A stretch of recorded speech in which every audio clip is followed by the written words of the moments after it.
बघा, या ठिकाणी आम्ही दररोज अभ्यास करत असतो तसा या टायमाला या वेळेला.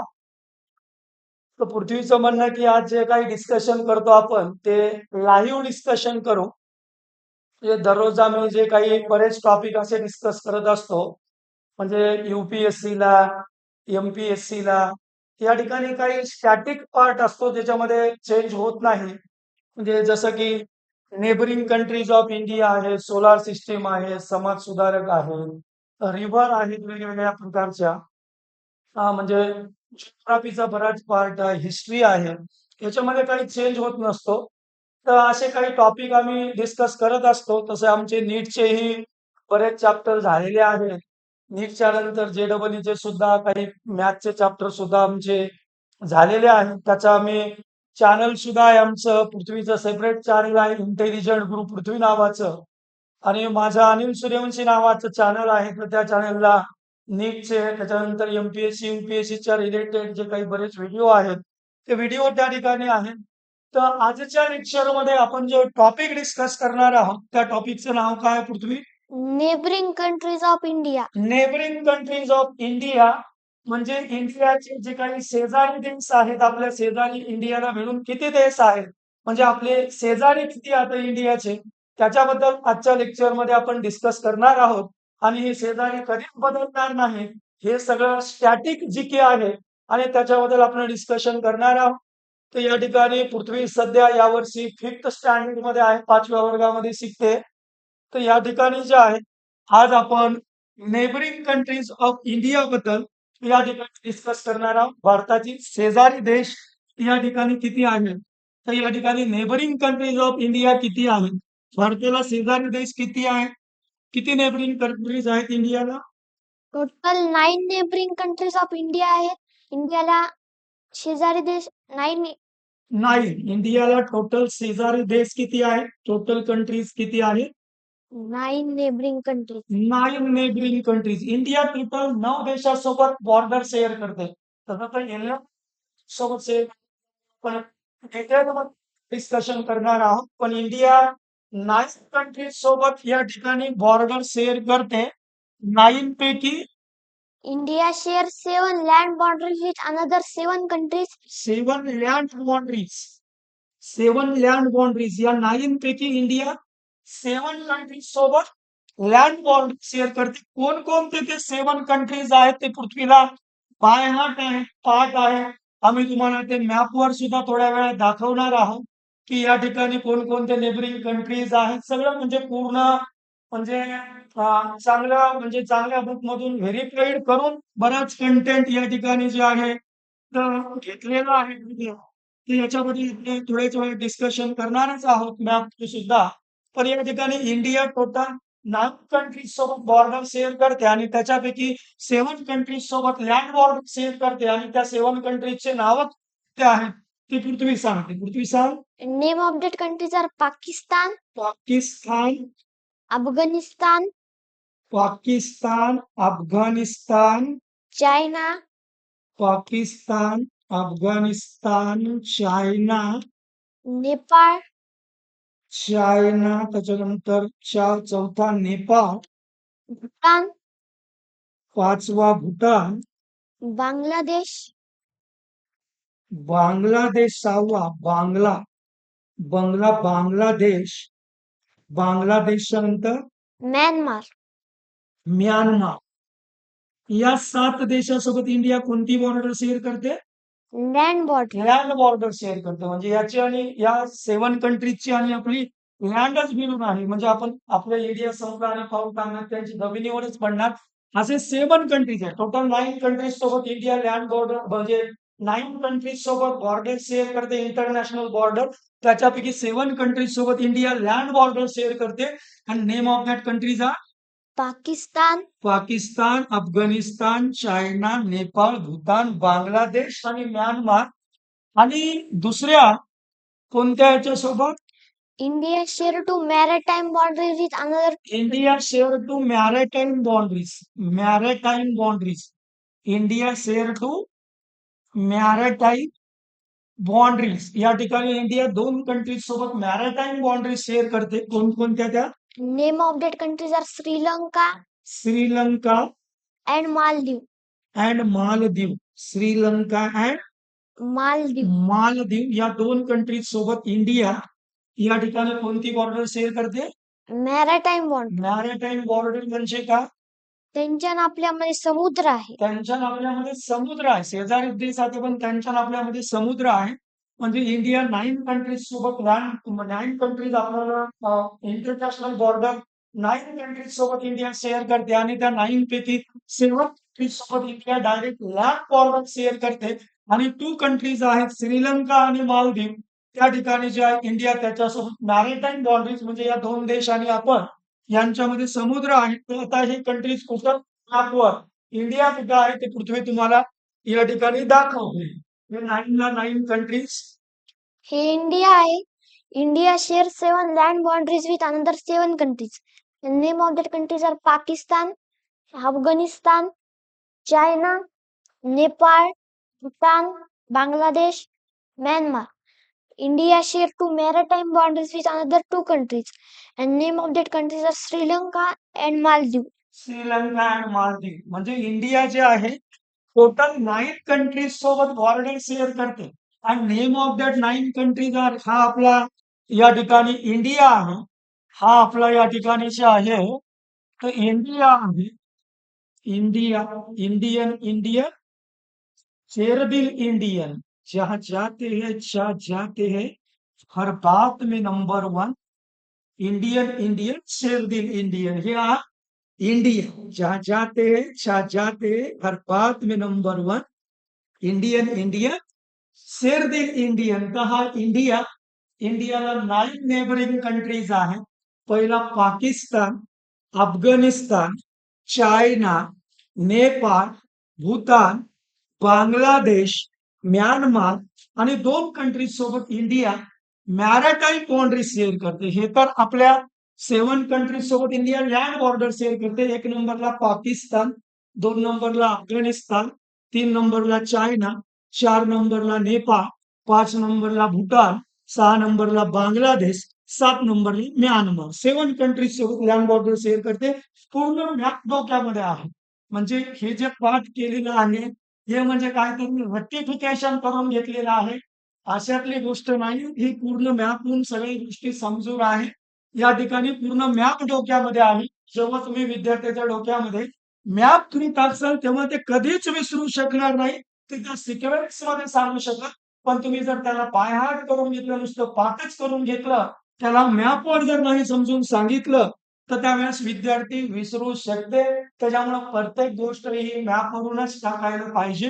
तर या ठिकाणी जे आहे आणि इंडिया 2 कंट्रीज सोबत मॅराटाईम बाउंड्री शेअर करते. आणि त्या 2 कंट्रीज कोणत्या आता? एक आहे श्रीलंका आणि दुसरी आहे मालदीव. असे टोटल 9 कंट्रीज या ठिकाणी इंडियाला आहेत. आता या टोटल जे 9 कंट्रीज म्हणजे इंडिया कोणत्या कॉन्टिनेंट मध्ये येते तसे या ठिकाणी कॉन्टिनेंट किती आहे? तर या ठिकाणी टोटल 7 कॉन्टिनेंट आहेत. म्हणजे खंड म्हणतो आपण त्याला. खंड असे 7 आता 7 कॉन्टिनेंट आता वर्ल्ड मध्ये. या ठिकाणी युरोप आहे, आशिया आहे, आफ्रिका आहे, ऑस्ट्रेलिया आहे, साऊथ अमेरिका आहे, नॉर्थ अमेरिका आहे. म्हणजे हे पूर्ण कॉन्टिनेंट कॉन्टिनेंट याच्यामध्ये काही चेंज करणार होणार नाही. हे सगळे स्टॅटिक आहेत. तर ते मॅप वरून समजून सांगण्यासाठी आणि त्या आतापासून जरी डोक्यामध्ये टाकले तरी काय अडचण नाही. म्हणजे बऱ्याच वेळेस युपीएससी झालेले विद्यार्थी सांगतात की बा आम्ही 2च वर्ष अभ्यास केला, 3च वर्ष अभ्यास केला, सत्य कोणी सांगत नाही. कारण त्याच्यामध्ये मेहनत खूप असते. कारण जेव्हा इथं घोडा लागत असते, तर ते घोड्याला कळत दिसते, पण ते घोडं हे लोकांना माहित नसते. तर या ठिकाणी जे आहे ती लहानपणापासूनच करावं लागते. कारण बरेच विद्यार्थी जे फर्स्ट अटेम्प्ट मध्ये म्हणजे क्रॅक करते ना, त्यांची तयारी ही लहानपणापासूनच असते. तर ते सांगतात की म्हणजे आणि सांगितलेलं पण जेव्हा यशस्वी होत असते तेव्हा ते खरं सांगत नसते किंवा सांगितलं तरी त्याचा सूट होत नसते. कारण आपली कंडिशन वेगळी असते, त्याची कंडिशन वेगळी असते. त्या 7 कॉन्टिनेंटची आम्ही स्टडी करत आहोत. त्याच्यामध्ये आपला इंडिया ज्या कॉन्टिनेंटमध्ये आहे, इंडिया कोणत्या कॉन्टिनेंटमध्ये आहे? आशिया कॉन्टिनेंट. आशिया कॉन्टिनेंटमध्ये आहे. तर आम्ही सर्वात पहिले आशिया कॉन्टिनेंटची स्टडी करणार आणि त्याच्यामध्ये आपण ज्या कंट्रीमध्ये राहतो, त्या कंट्रीचं नाव आहे इंडिया. तर या ठिकाणी इंडियाबद्दल आपण स्टडी करायला सध्या आणि इंडियाचे नेबरिंग कंट्रीज जे आहेत, शेजारचे जे देश आहेत, ते शेजारचे टोटल देश किती आहेत? तर शेजारचे टोटल नेबरिंग कंट्रीज 9 आहेत आणि ते 9 कंट्रीज पूर्ण या ठिकाणी मॅप थ्रू या ठिकाणी डोक्यामध्ये जसे तसे आहे. तुम्ही कधीही विचार या ठिकाणी सांगणार कारण ते कधीच विसरू शकत नाही. आता या ठिकाणी जे दुसरी गोष्ट आहे की आता या प्रत्येक कंट्रीबद्दल म्हणजे इंडियाबद्दल तर आपल्याला बऱ्याच वेळेस माहिती असते. पण आपल्या शेजारच्या प्रत्येक देशाबद्दल आपल्याला माहिती असावी की म्हणजे त्या देशाचं कॅपिटल काय आहे? त्या देशाचे प्राईम मिनिस्टर कोण आहेत? प्रेसिडेंट कोण आहे? तिथला नॅशनल अँथेम काय आहे? ते सगळ्या गोष्टी 9 कंट्रीजच्या पृथ्वीच्या डोक्यामध्ये आहेत. आपण एक-एक कंट्री या ठिकाणी डिस्कस करणार आहोत. इंडियाची काही बॉर्डर शेअर करते 9 कंट्रीज सोबत. ते लॉंगेस्ट बॉर्डर कोणत्या कंट्री सोबत शेअर करते इंडिया? बांगलादेश सोबत. कोणता? बांगलादेश. बांगलादेश. इंडिया सगळ्यात जास्त बॉर्डर कोण्या कंट्री सोबत शेअर करते? तर बांगलादेश सोबत बॉर्डर शेअर करते. किती किलोमीटरची बॉर्डर इंडिया बांगलादेश सोबत शेअर करते? 4096.7 किलोमीटर. 4096.7 किलोमीटर. 4096.7 किलोमीटरची बॉर्डर बांगलादेश सोबत इंडिया शेअर करते. लॉंगेस्ट बॉर्डर शेअर करते बांगलादेश सोबत इंडिया आणि सर्वात कमी बॉर्डर कोण्या देशासोबत शेअर करते? अफगाणिस्तान. अफगाणिस्तान सोबत आपण सगळ्यात बॉर्डर शेअर करतो. पण ती सुद्धा बॉर्डर आपल्याला इंटरनॅशनल गोष्टी मेंटेन करण्यासाठी खूप आवश्यक आहे. तर या ठिकाणी त्याच्याबद्दल आपण प्रत्येक कंट्री बद्दल डिटेलमध्ये डिस्कशन करणारच आहोत. तर या ठिकाणी अफगाणिस्तान सोबत इंडिया सगळ्यात कमी बॉर्डर शेअर करते आणि बांगलादेश सोबत सगळ्यात जास्त शेअर करते. तर अफगाणिस्तान सोबत आपलं इंडिया किती बॉर्डर शेअर करते? 106 किलोमीटर. 106 किलोमीटर. 106 किलोमीटरची बॉर्डर आपण फक्त अफगाणिस्तान सोबत या ठिकाणी शेअर करतो आणि सगळ्यात जास्त बॉर्डर आपण बांगलादेश सोबत शेअर करतो. किती? 4096.7 किलोमीटरची बॉर्डर आपण बांगलादेश सोबत शेअर करतो. ज्या देशाशी सगळ्यात जास्त बॉर्डर शेअर करतो त्या देशापासून आपण अभ्यास या ठिकाणी जे आहे चालू करणार आहोत. ही सिरीज चालणारच आहे. युट्यूबला सुद्धा चालणार आहे. काही विद्यार्थी असतील घरी बसून तयारी करणारे छोटे त्या छोट्या विद्यार्थ्यांसाठी सुद्धा ज्यांचं IAS, IPS टार्गेट आहे किंवा MPSC टार्गेट आहे. अशा विद्यार्थ्यांचा जीकेचा पार्ट सुद्धा आम्ही घेऊन आलो. बऱ्याच वेळेस नीटसाठी सुद्धा पृथ्वी फेसबुकला आलेला आहे. युट्यूबला बऱ्याच चॅप्टर इंटेलिजंट ग्रुप पृथ्वी नावाचं एक चॅनल आहे युट्यूबला आणि तालीम सूर्यवंशी नावाचं चॅनल आहे. या दोन्ही चॅनलला पृथ्वीचे आणि माझे नीटचे सुद्धा बरेच व्हिडिओ स्टेट बोर्डचे त्या ठिकाणी अवेलेबल आहेत. तर या ठिकाणी जे आहे इंडिया बांगलादेश सोबत सगळ्यात जास्त बॉर्डर शेअर करते 4096.7 किलोमीटर. इंडिया या ठिकाणी बांगलादेश आणि या ठिकाणी सगळ्यात कमी बॉर्डर अफगाणिस्तान सोबत शेअर करते 106 किलोमीटर. तर आपण सध्या या ठिकाणी जे आहे बांगलादेश सोबत बांगलादेश बद्दल सध्या स्टडी करणार आहोत की बांगलादेश बद्दल आपण या ठिकाणी स्टडी करणार आहोत. जे काही स्टॅटिक जी काय आहे बांगलादेशचं तर या ठिकाणी बांगलादेश पूर्ण जे काही आहे एकदम व्हेरीफाईड करून चांगल्या बुक मधून या ठिकाणी जे काही कंटेंट आहे ते सगळा कंटेंट म्हणजे याच्यासाठी एखाद्या चांगल्या बुक मधून या ठिकाणी हा काढलेला कंटेंट आहे. हा ॲज इट इज तुम्ही बी लक्षात ठेवायला जे छोटे विद्यार्थी आहेत त्यांनाही काही अडचण नाही. पृथ्वीला आता बाय हार्ट आहे. आता मी प्रत्येक गोष्ट विचारतो आणि पृथ्वी ती प्रत्येक गोष्ट ही सांगते आणि ही सांगण्यात हे लक्षात कशी ठेवली पृथ्वीनं नेमकी म्हणजे का पाठच केलं का त्याच्यामध्ये काही टेक्निक वापरलं तर त्याच्याबद्दलही आपण त्याच्यामध्ये जे आहे तर त्या ठिकाणी बोलू. तर या ठिकाणी थोडंसं बाजूला सरकवतो यार, म्हणजे तुम्हाला या ठिकाणी ह्या गोष्टी दिसतील ना आणि पृथ्वी बी दिसलं पाहिजे. तर या ठिकाणी जे आहे डिस्कस करणार आहोत. बांगलादेश हा इंडियाचाच पार्ट आहे. बांगलादेश आणि पाकिस्तान हे इंडियाचाच पार्ट आहे. हे पूर्ण बांगलादेश, पाकिस्तान आणि इंडिया पूर्ण पहिले स्वतंत्र भारत होण्यापूर्वी इंडिया होता. बांगलादेश, पाकिस्तान, इंडिया देश होता. ते सुद्धा आम्ही तुम्हाला मॅपवर थोडे दाखवणारच आहे. पृथ्वी दाखवल ते तुम्हाला मॅपवर. तर या ठिकाणी बघा मी बांगलादेश बद्दल काही स्टॅटिक जी पृथ्वीच्या डोक्यामध्ये आहे, मी पृथ्वीला विचारतो ते इथं आहे. पृथ्वीचे समतोल आहे. या ठिकाणी पृथ्वीची पूर्ण भाग आहे. म्हणजे हे पूर्ण मॅप तुम्ही म्हणजे या डोक्यात एक गोष्टी टाकलेल्या आहेत. त्या बांगलादेश ढाका कॅपिटल ऑफ बांगलादेश ढाका. बांगलादेशची राजधानी Dhaka. Currency of Bangladesh Dhaka currency of Bangladesh Dhaka. Prime minister of Bangladesh Sheikh Hasina Sheikh Hasina. Prime minister of Bangladesh पंतप्रधान Bangladesh. President of Bangladesh current president of Bangladesh. Current president of Bangladesh Mohammed Shahabuddin current president of Bangladesh सध्याचे जे राष्ट्रपती आहेत बांगलादेशचे ते मोहम्मद शहाबुद्दीन मोहम्मद शहाबुद्दीन आहेत. कितवे राष्ट्रपती आहेत ते बांगलादेशचे 16th president 16th president of Bangladesh. ते बांगलादेशचे 16वे या ठिकाणी प्रेसिडेंट आहेत. मग बांगलादेशचे 15वे प्रेसिडेंट कोण होते? मोहम्मद अब्दुल हमीद मोहम्मद अब्दुल हमीद हे 15th प्रेसिडेंट होते आणि करंट जे आहे तर 16th प्रेसिडेंट बांगलादेशचे जे आहे मोहम्मद शहाबुद्दीन आहे. याने कधी शपथ घेतली मोहम्मद शहाबुद्दीन यांनी? 24 एप्रिल 2023 3ला प्रेसिडेंट म्हणून त्यांनी शपथ घेतली. नॅशनल अँथेम ऑफ बांगलादेश बांगलादेशचं राष्ट्रगीत नॅशनल अँथेम ऑफ बांगलादेश আমার সোনার বাংলা আমি তুমি ভালোবাসি আমার সোনার বাংলা আমি তুমি ভালোবাসি. That is the national anthem राष्ट्रगीत नॅशनल अँथेम ऑफ बांगलादेश आहे. कोण लिहिलेलं आहे ते?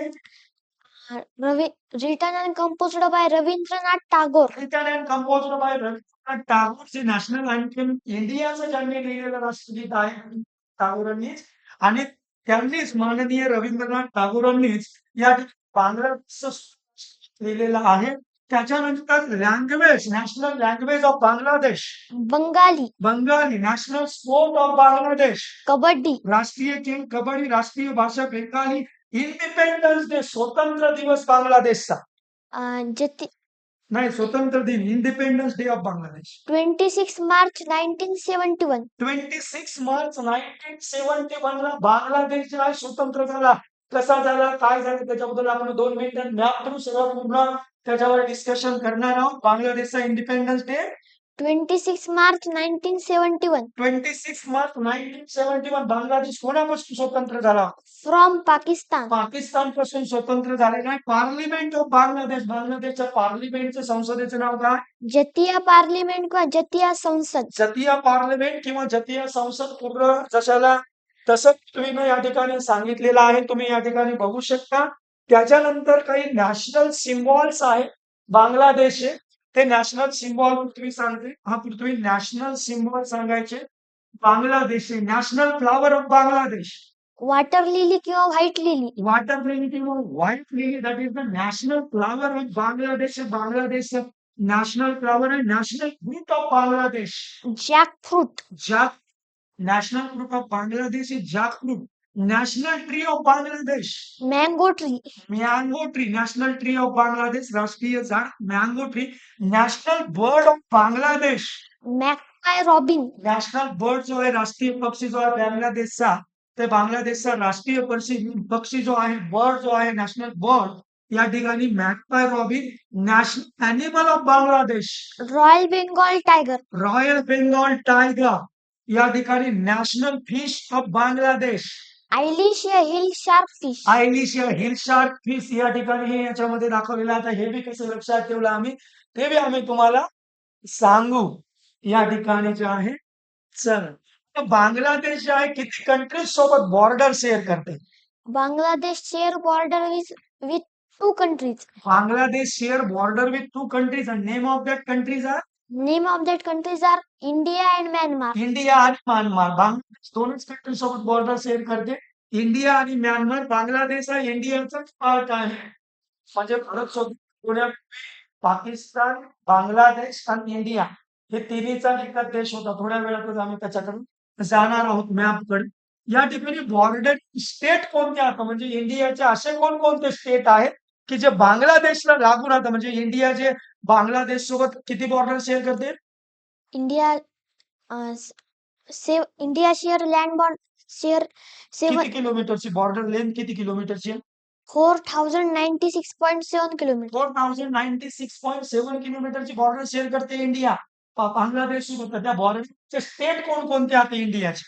ते वे बाय समोर तुमचं आहे. कोणकोणते बॉर्डरिंग स्टेट आता? West Bengal, West Bengal, Assam, Assam, Meghalaya, Meghalaya, Tripura, Tripura, Mizoram. मिझोरम. या ठिकाणी 5 स्टेट आहेत जे इंडियाचे की जे बांगलादेशच्या बॉर्डरला लागून राहतं. वेस्ट बेंगॉल आहे, आसाम आहे, मेघालय आहे, त्रिपुरा आहे आणि मिझोरम आहे. बॉर्डरिंग लेंथ तर सांगितलेलीच आहे. बॉर्डरिंग लेंथ किती आहे? 4096.7 किलोमीटर. 4096.7 किलोमीटर. आणि जी बॉर्डर आहे त्या बॉर्डरचं नाव काय?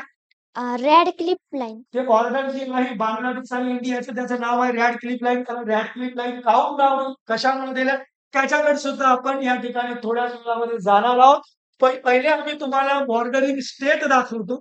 पहिले बांगलादेश, इंडिया जे आहे बांगलादेश सोबत जे काही कोण कंट्रीज आहेत बांगलादेशच्या नेबरिंग कंट्रीज कोणत्या आहेत त्या आम्ही तुम्हाला दाखवू आणि त्याच्यानंतर बांगलादेशचे बॉर्डरिंग स्टेट कोणते आहेत ते मॅपवर दाखवतो. या ठिकाणी मॅपवर दाखवू. पहिले काय कर या ठिकाणी बॉर्डरिंग कंट्रीज दाखव.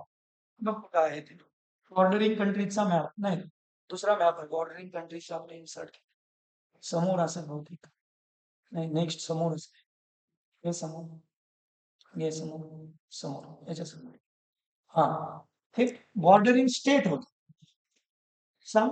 हे बांगलादेश आहे आणि हे बॉर्डरिंग स्टेट याचे हे वेस्ट बेंगॉल आहे. पूर्ण रेड कलर मधला वेस्ट बेंगॉल आहे. हा हे पूर्ण कॉफी कलर मधला आसाम आहे हा आणि हे ब्ल्यू कलर मधला मेघालय आहे. हा हे त्रिपुरा आहे. हा हे मिझोराम आहे मिझोराम आणि हे काळ खाली तर आपला बंगालचा उपसागर आहे. म्हणजे हा बांगलादेश आहे. हा टोटल जर बघितला ना तर हा बांगलादेश आहे. हा इंडियाचा पार्ट आहे. हा इंडियाचा एक पार्ट आहे. चौकोन इंडियाने घेतलेला आहे. तेव्हा चौकोन पूर्ण साईडनं इंडियाचे स्टेट आहेत. कारण हा इंडियाचाच एक पार्ट आहे. हा कसा तयार झाला याच्याबद्दल बी आपण थोड्याच वेळामध्ये बोलणार आहोत. तर या ठिकाणी हा बांगलादेश आहे आणि बांगलादेश हा मधला बांगलादेश आहे. बांगलादेशला इंडियाचे बाजूच्या साईडचं इंडिया आहे आणि बांगलादेशला बॉर्डरिंग स्टेट कोणते आहे तर हा रेड कलर वाला एक नंबरचा West Bengal. West Bengal red colour वाला पूर्ण बॉर्डर बांगलादेशला आहे. त्याच्यानंतर आसाम या ठिकाणी हा जो कलर वाला आहे आसाम म्हणजे इकडे बी बॉर्डर आहे. हे गुलाबी कलर वाला तर बांगलादेश आहे. या ठिकाणी ही बॉर्डर आहे आपली आसामची. हे इथपर्यंत पुन्हा आसाम इकडून मी भिडलेला आहे. या ठिकाणी कशाला तर या ठिकाणी बांगलादेशला मध्ये एक स्टेट आहे.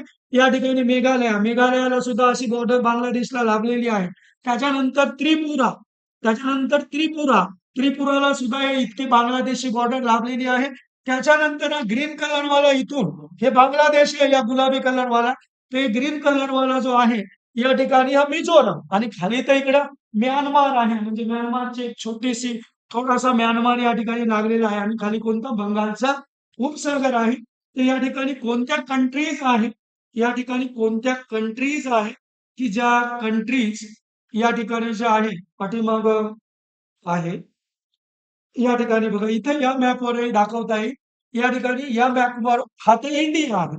या मॅपवर हा पूर्ण जो आहे हा पूर्ण या ठिकाणी जे आहे हा बांगलादेश आहे. हा व्हाईट कलर वाला आणि याच्या साईडनं ते वेस्ट बेंगाल आहे. या ठिकाणी वेस्ट बेंगालच्या नंतर आसाम आहे, मेघालय आहे. या ठिकाणी हा त्रिपुरा आहे. हा त्रिपुराच्या नंतर मिझोरम आहे. हे पूर्ण चौकोन इंडियाच आहे. कारण तो इंडियाचाच पार्ट आहे. आणि या ठिकाणी फक्त इतकी बॉर्डर या ठिकाणी एवढी छोटीशी बॉर्डर बाजूला आपला या ठिकाणी म्यानमार आणि म्यानमारचं जुनं नाव काय आहे old name of the Myanmar Brahma.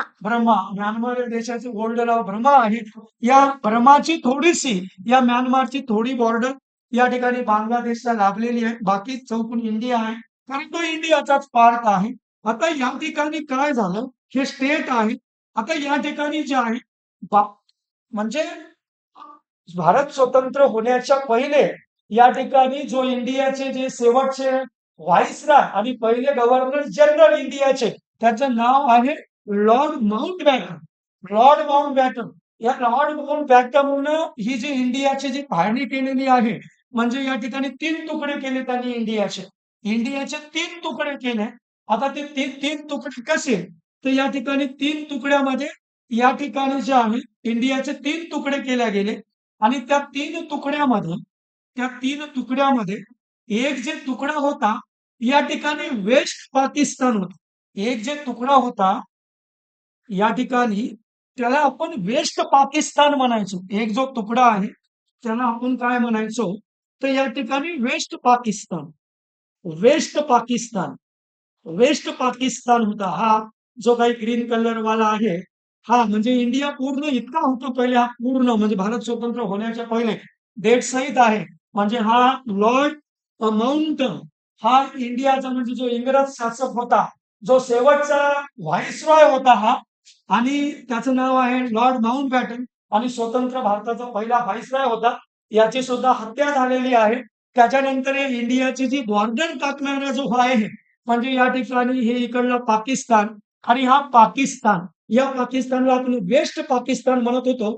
पश्चिम पाकिस्तान, पश्चिम पाकिस्तान, आणि या पाकिस्तानचं नाव काय होतं? ईस्ट पाकिस्तान. ईस्ट पाकिस्तान.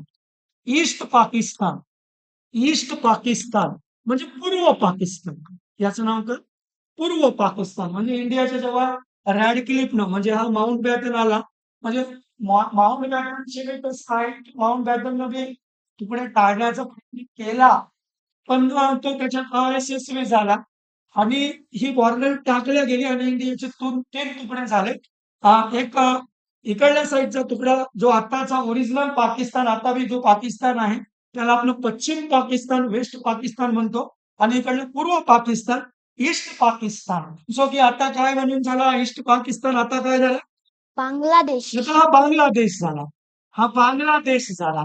पण पहिले पाकिस्तान म्हणजे इंडियाचे 3 तुकडे केले. हा इथून एवढा तुकडे म्हणजे बलुचिस्तान, त्याच्यानंतर सिंध प्रांत आणि अर्धा पंजाब म्हणजे जवळपास तिकडे गेला, आणि त्या ठिकाणी त्याचा वेस्ट पाकिस्तान झाला, हे ईस्ट पाकिस्तान झाला.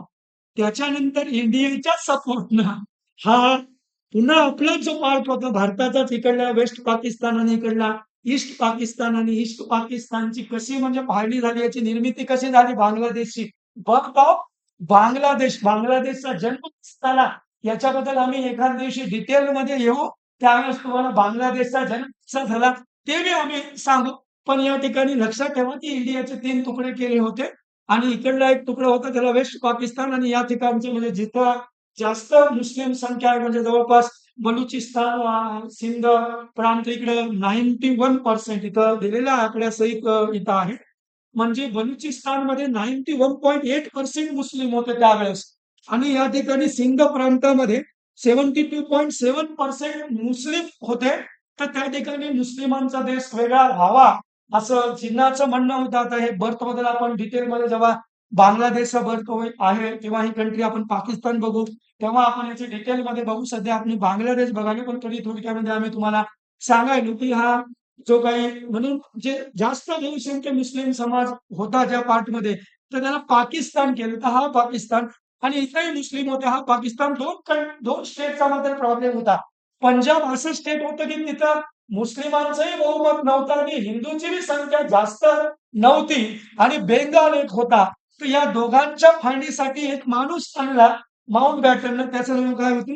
Siren Radcliffe. Siren Radcliffe. म्हणजे जी ही रॅडक्लिफ लाईन टाकली, ही जी रॅडक्लिफ लाईन टाकली आणि इंडियाचे 3 तुकडे झाले. ही रॅडक्लिफ लाईन टाकली, ही जी बॉर्डर आहे या बॉर्डरला काय म्हणते? Radcliffe line. Radcliffe line. म्हणजे ही रॅडक्लिफ लाईन कोण टाकली? Siren Radcliffe. सायरिल रॅडक्लिफने ही बॉर्डर टाकून दिलेली आहे. याला 40,000 रुपये देऊन आणलं होतं या सायरिल रॅडक्लिफला. 40,000 रुपये देऊन नेपाळ आणि आपला पंजाब आणि आपला बंगाल आणि या ठिकाणी भारताचे 3 तुकडे करण्यासाठी बॉर्डर टाकायची, कुठून कुठे टाकायची, तर त्याच्यासाठी हा सायरिल रॅड म्हणजे क्लिप हा आला होता. हा तो आहे सायरिल रॅडक्लिफ. हा 8 जून 1947 ला आला होता आणि यानं 5 आठवड्यामध्ये 5च आठवड्यामध्ये यानं ती भिंत टाकली. म्हणजे जी बॉर्डर जी आहे रॅडक्लिफ लाईन म्हणजे इंडियाचे 3 तुकडे जिथून झाले ती लाईन म्हणजे तो धुरा म्हणू आपल्या आपल्या भाषेमध्ये. तो धुरा टाकण्यासाठी हा धुरा जो करणारा माणूस होता म्हणजे 3 म्हणजे एकच होता त्याचे 3 तुकडे करणारा आणि तो धुरा टाकणारा हा सायरिल रॅडक्लिफ यानं 40,000 फीस देऊन भारतामध्ये आणलं होतं आणि हा कधी आला होता 8 जून 1947 ला भारतामध्ये आला होता आणि 5 आठवड्यामध्ये या ठिकाणी भारताची पूर्ण 3 तुकडे केले. हा मुळामध्ये ॲडव्होकेट आहे. हा सायरिल रॅडक्लिफ हा माणूस मुळामध्ये ॲडव्होकेट आहे, वकील आहे. त्याला भारताच्या संस्कृतीची माहिती नाही, भारताची काहीही माहिती नाही.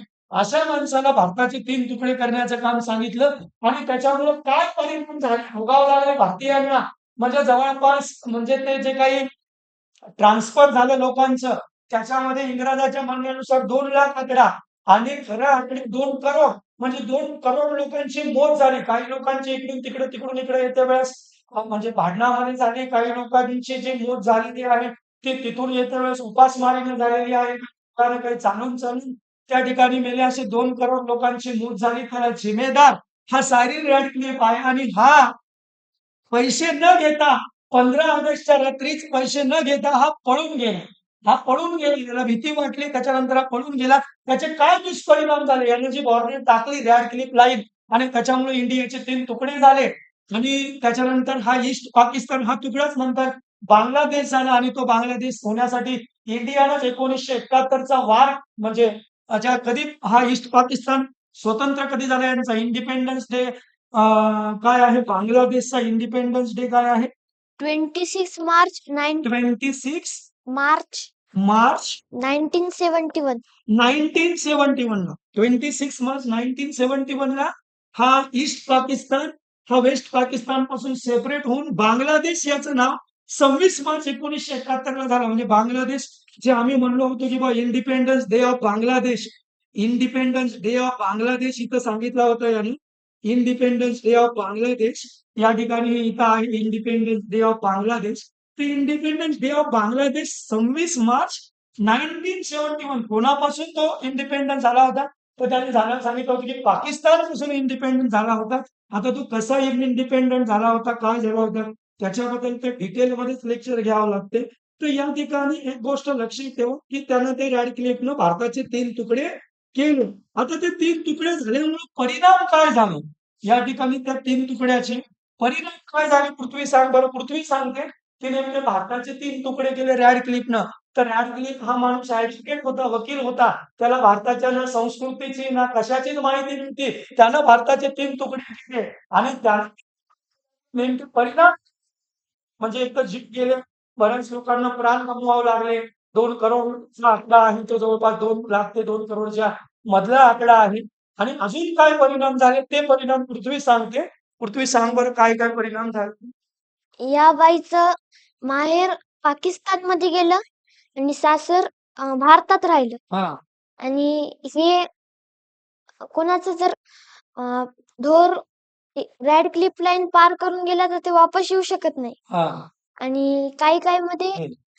हे एका शेतकऱ्याच्या शेतात एक आंब्याचं झाड होतं त्याचे फळ पाकिस्तानमध्ये पडू लागले आणि रॅड क्लिप लाईन वडल्यामुळं एका घराचं अंगण भारतात राहिलं आणि ते घर पाकिस्तानमध्ये गेलं पाकिस्तानमध्ये गेलं त्याच्यानंतर त्याच्यानंतर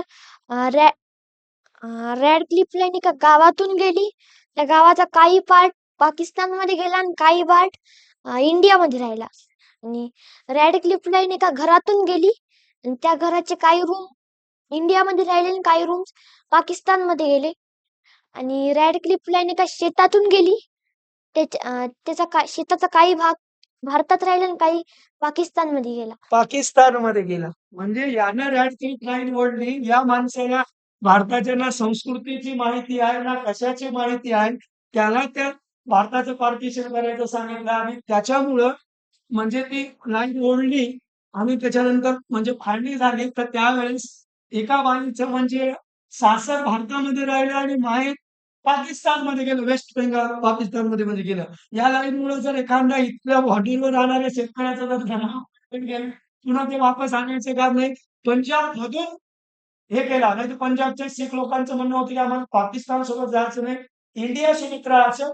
पण त्यांचा कोणताही विचार त्या व्यक्तीला केला नाही. त्यांनी प्रतीक्षेला आंदोलन केले. शीख समाजाचे जे बांधव होते त्यांनी आंदोलन केले. पण त्यांच्या आंदोलनाकडे सुद्धा यांना लक्ष दिलं नाही आणि पंजाबचा काही पार्ट हा पाकिस्तानमध्ये गेला आणि काही पार्ट जे आहे पंजाबचा या ठिकाणी जे आहे इंडियामध्ये राहिला.